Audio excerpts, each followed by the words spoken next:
From the New York Times, I'm Michael Barbaro. This is The Daily.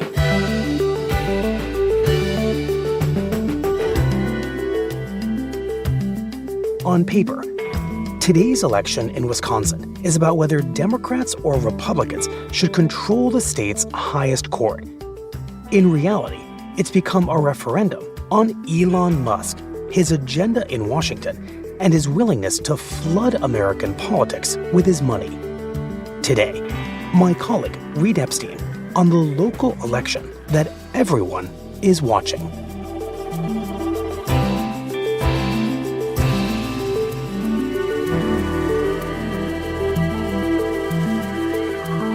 It's Tuesday, April 1st.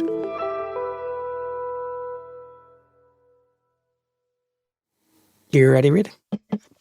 I'm ready. My phone is on Do Not Disturb. Get that last sip of Svendrup in? I have a backup here, too. We have more water, so. Perfect. Reid, as we know, after every presidential election, the political cognoscenti... Is that how you say that word? I think that's how you say it. I think that's an only in journalism word. Okay. The political class, the political world, turns its attention to the first batch of special elections, these off-season races that happen when somebody retires or gets chosen to be in the president's cabinet and they leave a vacant seat. And we study these, as you know, for signs of how the voting public feels about the new president, direction of the country, and both parties. And it's a temperature-taking exercise. And we've had a few of them, even though this presidency is just a couple months old. Yeah, this really began about a week after Trump was inaugurated in a state Senate election in eastern Iowa, in a rural Republican part of the state, where the Republican who had held the seat before had won by 22 points the last time the seat was up. Safe Republican seat. A safe Republican seat. And the Democrat prevailed by 4 points in an election that hadn't gotten a lot of attention or investment from the parties. Wow. But it was a sign that there was some grassroots, organic enthusiasm for Democratic candidates in this new Trump era. And fast forward to a week ago, there was another special election in Pennsylvania for another state Senate seat. This one got a little bit more attention, but not really any money. And it was a district that Donald Trump had won by 15 points last fall. And again, the Democratic candidate won. In a district where Trump won by 15 points. By 15 points, yeah. And the people in the party took it as evidence that there was some real anger bubbling up about what Trump was doing in the White House that was reaching all the way down to some of these local races. Right, because what you're describing are not swing seats, which could go either way, but what sound like pretty reliable Republican red seats. So Democrats flipping them, even in the context of a special election, which, as you said, is somewhat unusual by definition, seems meaningful. Right, and that brings us to Florida, where we have a pair of special congressional elections today to fill seats held by former congressmen who were Trump loyalists in districts where Republicans win by 25 or 30 or 35 points typically. So these are not districts that even in a Democratic wave that the party would expect to be terribly competitive, but their candidates have outraised the Republican favorites in these races. Wow. And put a bit of a spook into House Republicans. We saw last week Elise Stefanik, the nominee to be the ambassador to the United Nations, have her nomination be pulled back, in part because Republicans couldn't afford to have another seat vacant in case one of these special elections goes haywire. So even more evidence of what a galvanizing moment this is for Democrats, so much so that the president has asked a member of Congress who's supposed to be in his cabinet to stay in Congress for fear that one or both of these Republican-held House seats in Florida might fall to Democrats. Right. There is a lot of concern on the Republican side about these House seats. I should say the concern on the Republican side is not shared by optimism on the Democratic side. They do not think that they're going to win these seats, but they are enjoying watching Republicans fret about them. And then there's the race that I've been focused on, which isn't one of these Florida elections, but the contest for the deciding seat on the Wisconsin Supreme Court. So tell us more about that race and why it is that you have become so focused on it. Well, you may remember the court in Wisconsin has an outsized role in the state's politics. It was the place where Donald Trump, just by one vote on the court in 2020, failed to reopen the state's election count in his effort to overturn the results of the election. Right. It's a court that in upcoming months will determine the fate of abortion rights in the state. It's also likely to have a case seeking to redraw congressional district lines in Wisconsin. Right. It punches above its weight as far as state Supreme Courts go in the United States. It does. These are basically super legislators on the court who will have a lot of authority for making policy that impacts Wisconsin and eventually the rest of the country.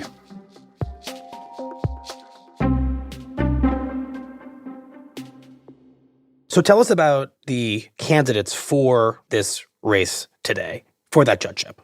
So you have to remember this is formally a nonpartisan election, but nobody's really fooled about which side the candidates belong to. What our records are. I worked as a statewide prosecutor at the Wisconsin Department of Justice, taking cases. The Liberal candidate is a local judge in Dane County, which includes Madison, named Susan Crawford. I was standing up in court fighting for the rights of women and their doctors to make those critical decisions about health care. You know, when I went through... And she was a private practice lawyer who represented liberal causes like Planned Parenthood and the local teachers' unions before she became a judge.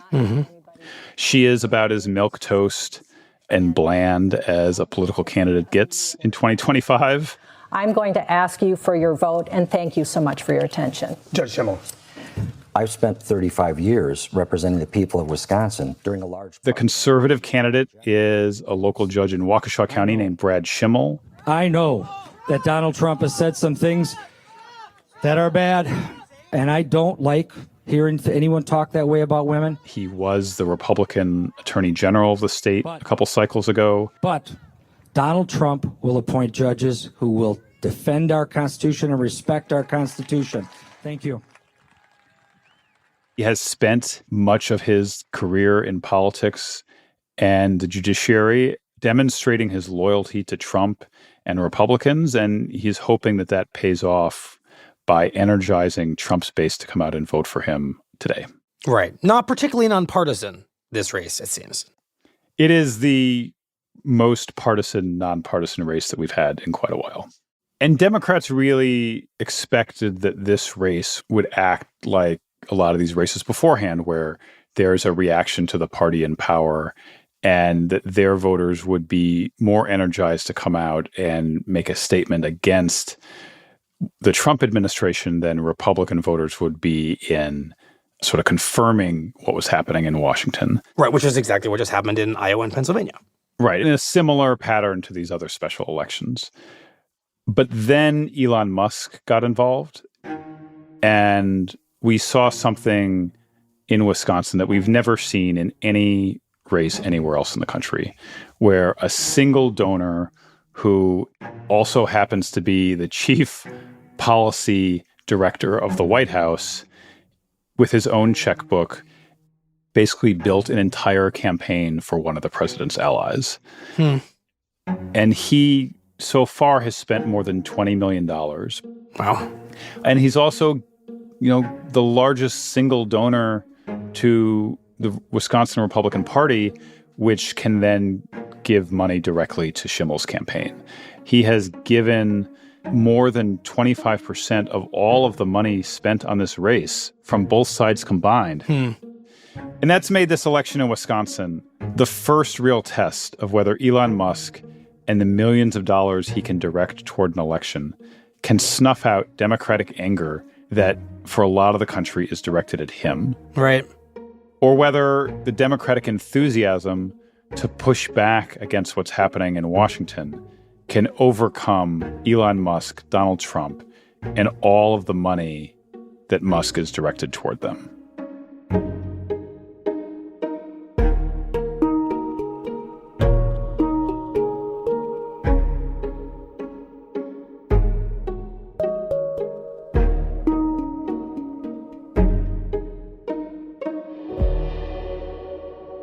We'll be right back.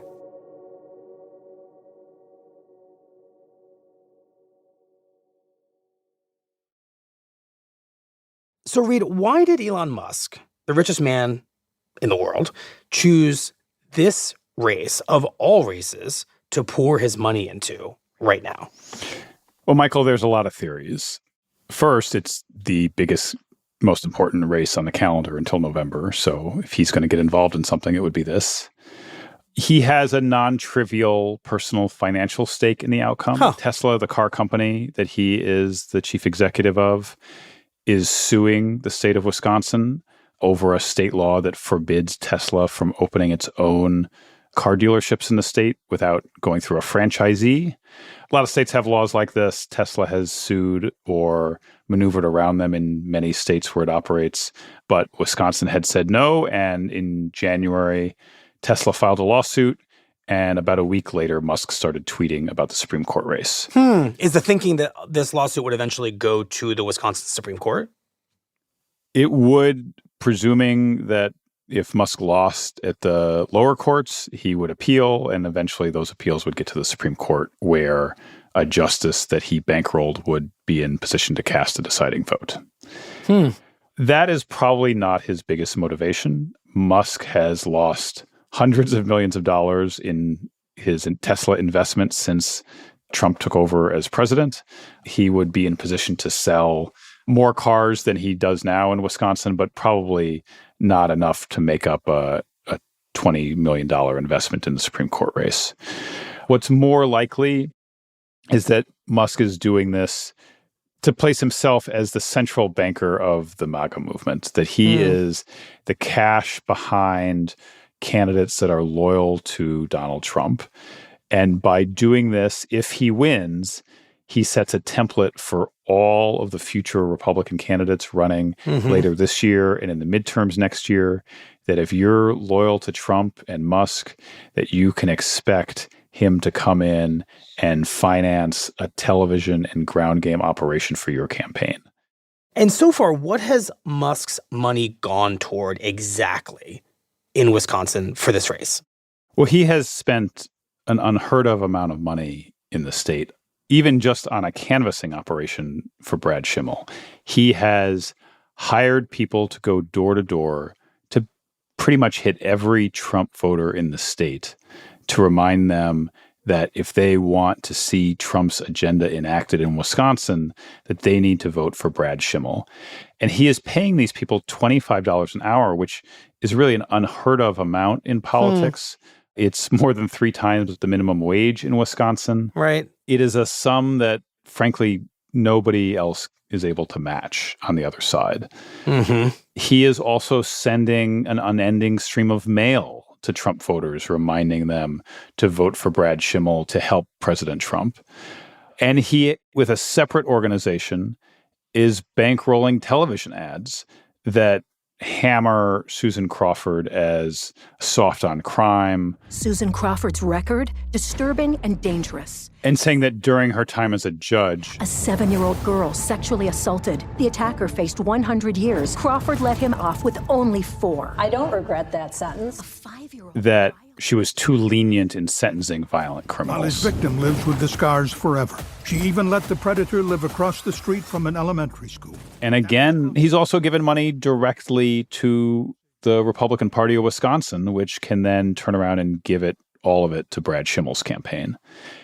And all of this is just a precursor to Musk giving money directly to Wisconsin voters. To voters. To voters. He has engineered a plan where anybody who signs a petition saying that they oppose activist judges, which is the language that Republicans use to refer to judges who do anything that they don't like, gets $100 for signing the petition. Wait. I just want to slow you down here. He's giving voters who sign a petition, not about this race, but about the generic idea that some judges go too far. He's paying them $100. Why? And he is paying other people money to refer people to sign this petition. I talked to a Republican mayor of a small town who said his own brother called him and asked him to sign the petition because his brother would get $45 for it. Huh. It is a perhaps extra legal plan to get voters engaged in the race, because it's against the law to pay people to vote, but it's not against the law to pay people to sign a petition in favor of a particular policy. And so that is what Musk is doing. And kind of a backdoor, I mean, I'm going to use this word carefully, a backdoor bribe to a voter? I mean, how else to think about that? Is it legal? It's not clear if it's legal. The Attorney General of Wisconsin, who's a Democrat, suggested that it's not. And he asked the state's courts to intervene to stop Elon Musk from handing out these $1 million checks. And in a bit of irony that's kind of perfect for this election, the judge the case was assigned to was Susan Crawford in Dane County. Wow. Who probably set a land speed record in recusing herself from this whole episode. Eventually, over the weekend, the state Supreme Court declined to intervene. They allowed the event to go forward without making a ruling on whether it was legal or not. This whole scheme is the sort of thing that Musk can do because he has virtually unlimited money. Right. And to top it off, among those who have signed this petition for which they receive $100, Musk has chosen winners who he has said will receive $1 million. Wow. A real sort of publicity stunt to draw attention to his efforts to juice support for his candidate in this race. I mean, that is truly astonishing. Yeah, Musk had done a test run of this proposition during the presidential campaign in Pennsylvania, but we really haven't seen anything quite to the same scale as what we're witnessing in Wisconsin. Ladies and gentlemen, please welcome Elon Musk. On Sunday night, Elon Musk went to Green Bay, where he held a rally for Brad Schimmel. Everybody. He walked out wearing one of those big yellow oversized cheese heads. What do you think of my hat? Like you see people wearing at Green Bay Packer games and other Wisconsin sporting events. We're obviously seeing like some crazy stuff in D.C. where it seems like it's like any federal judge can stop any action by the president of the United States. This is insane. Like this has got to stop. It's got to stop at the federal level and at the state level. But let me first hand out 2 $1 million checks in appreciation. Musk went on to hand out oversized novelty checks to 2 winners for $1 million each. Okay, so the first check goes to Nicholas Jacobs. One of those just happened to be the chairman of the Wisconsin College Republicans. That brings a total to $3 million checks that he's given out just in the last week to Wisconsinites who share his support for Brad Schimmel. So, Reid, how are the Democrats in Wisconsin responding to this onslaught? Because from what you have said here, it very much seems like this could potentially tip the race in the direction of Schimmel, despite whatever organic Democratic anger is out there. It just seems like a whole lot to counter.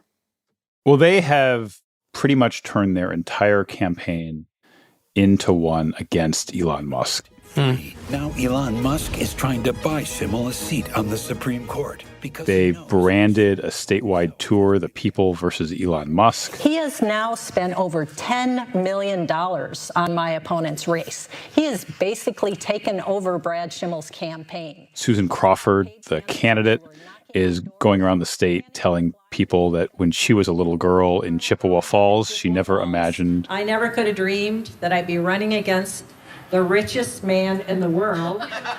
Being up against the richest man in the world. Their TV ads are trained on Brad Schimmel and his genuflecting toward Musk and Trump.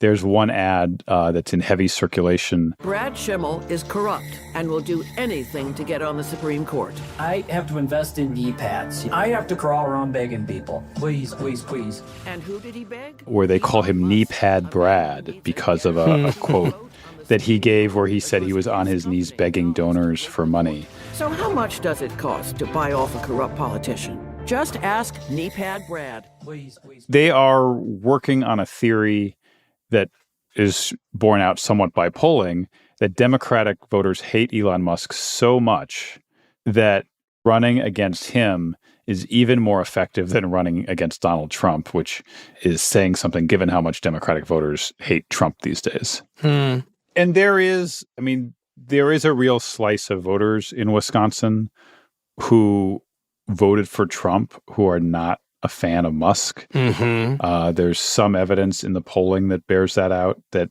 there are voters who didn't like the way the country was going last fall and didn't like Joe Biden, and so they voted for Trump.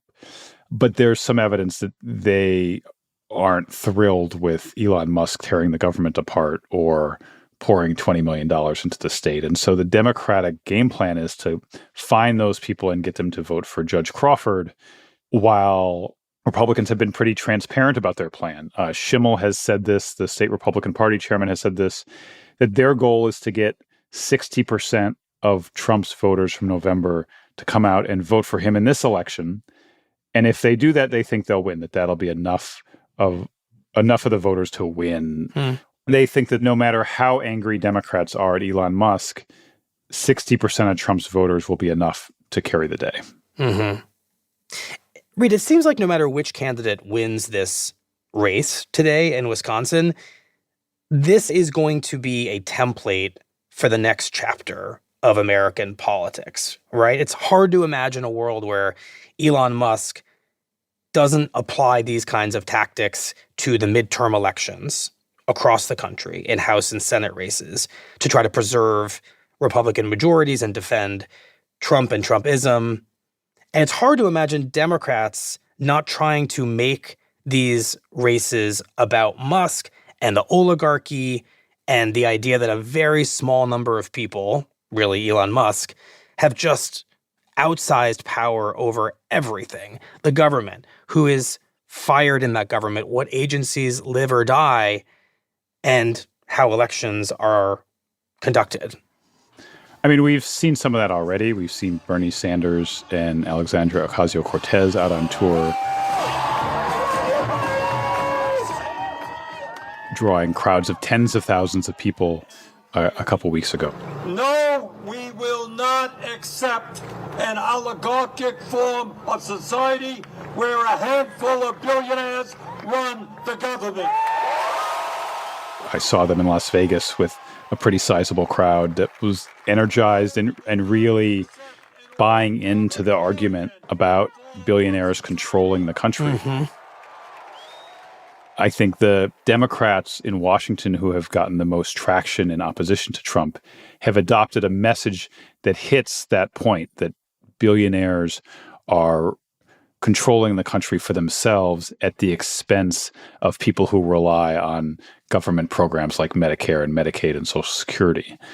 And that is really going to be the Democratic playbook for the foreseeable future, especially as Musk and other billionaires seek to influence these other races elsewhere in the country. And if Musk is able to snuff that out in Wisconsin and then elsewhere in the midterms, there's going to be a lot of hard questions for Democrats to answer about how they can be a majority party in the country. Reid, you could make the argument that all of this may end up being very clarifying for Democrats, despite all the branding problems the party has, which is if they end up running over and over again against a billionaire who's bankrolling the other side, that the Democrats will have the makings of their own populist campaign message that the 99% of Americans who aren't billionaires need a voice against the 1% or so who are, and that there could be real long-term potency there. Well, they may have no choice but to start sounding like Bernie Sanders and making the case that they are the party in opposition to the billionaire oligarchs running the country. You know, the question is, how do they finance a party like that itself has been very dependent on wealthy donors that have, many of which have tried to steer the party back toward the center. It's hard for them to have it both ways, to both be the party of the masses of working people in the country and be the party that has to be financed by its own billionaires. And there may be a point in the near future where Democrats have to make a choice about which of those lanes that they want to travel on. Mm-hmm. And Musk may be decisive in that decision-making. Musk may be making that choice for them, where they decide they have no tolerance for billionaires, even those that are friendly to them.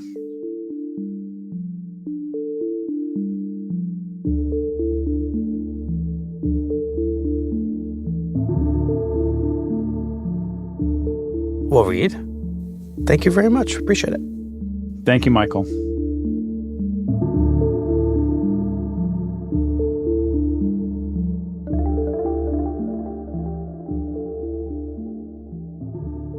We'll be right back.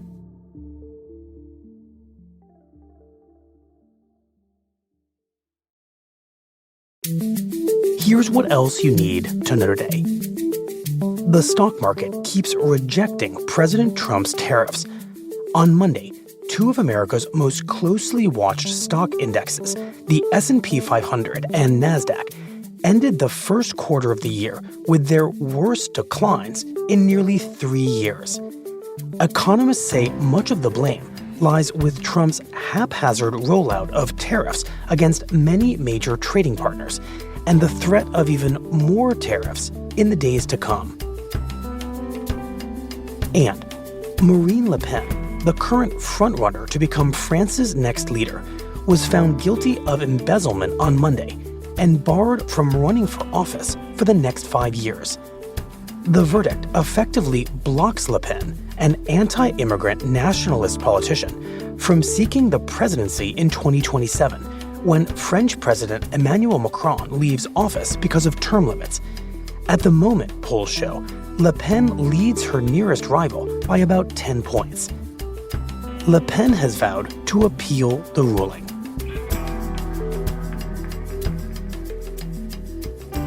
Today's episode was produced by Mooj Zadie, Michael Simon Johnson, and Mary Wilson. It was edited by Michael Benoit and Liz O'Balin. Contains original music by Diane Wong, Dan Powell, and Rowan Yemisto, and was engineered by Alyssa Moxley. Our theme music is by Jim Brunberg and Ben Landsberg of Wonderly.